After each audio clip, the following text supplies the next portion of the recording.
Marcel Pagnol, moi je l'ai connu surtout en tant qu'adolescent par les films. Après, quand je suis arrivé ici, j'ai rencontré la compagnie Biagini et on fait les fontaines.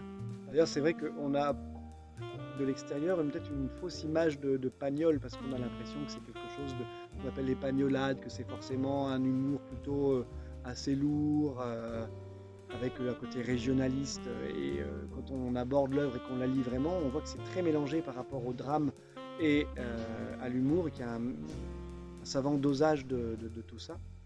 Et que, oui, des fois, ça se rapproche un peu des tragédies shakespeariennes où on peut rire et pleurer dans la même scène. La question pour l'instant, c'est que du bonheur.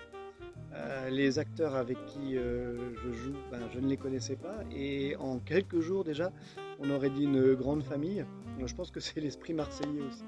Je joue le rôle de Monsieur Brun. Je vais mettre les lunettes de Monsieur Brun. Monsieur Brun est vérificateur, quelqu'un d'assez sérieux, quelqu'un d'assez strict, très très distingué.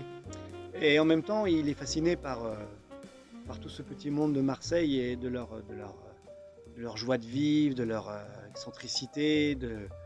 Et en plus, comme il est accepté dans le groupe, il est très heureux, à mon avis, de se mêler à cette vie de bar de la Marine. Est-ce que c'est bien de tricher à une partie de cartes?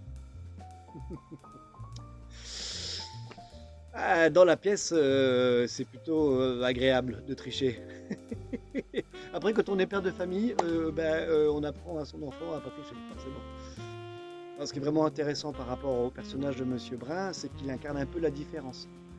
Euh, et c'est un thème qui est super intéressant, la différence, comment on peut être accepté euh, de par sa différence culturelle, sociale. Et c'est un enjeu qui, pour moi, en tant que comédien, pour interpréter le personnage, je m'appuie vraiment dessus.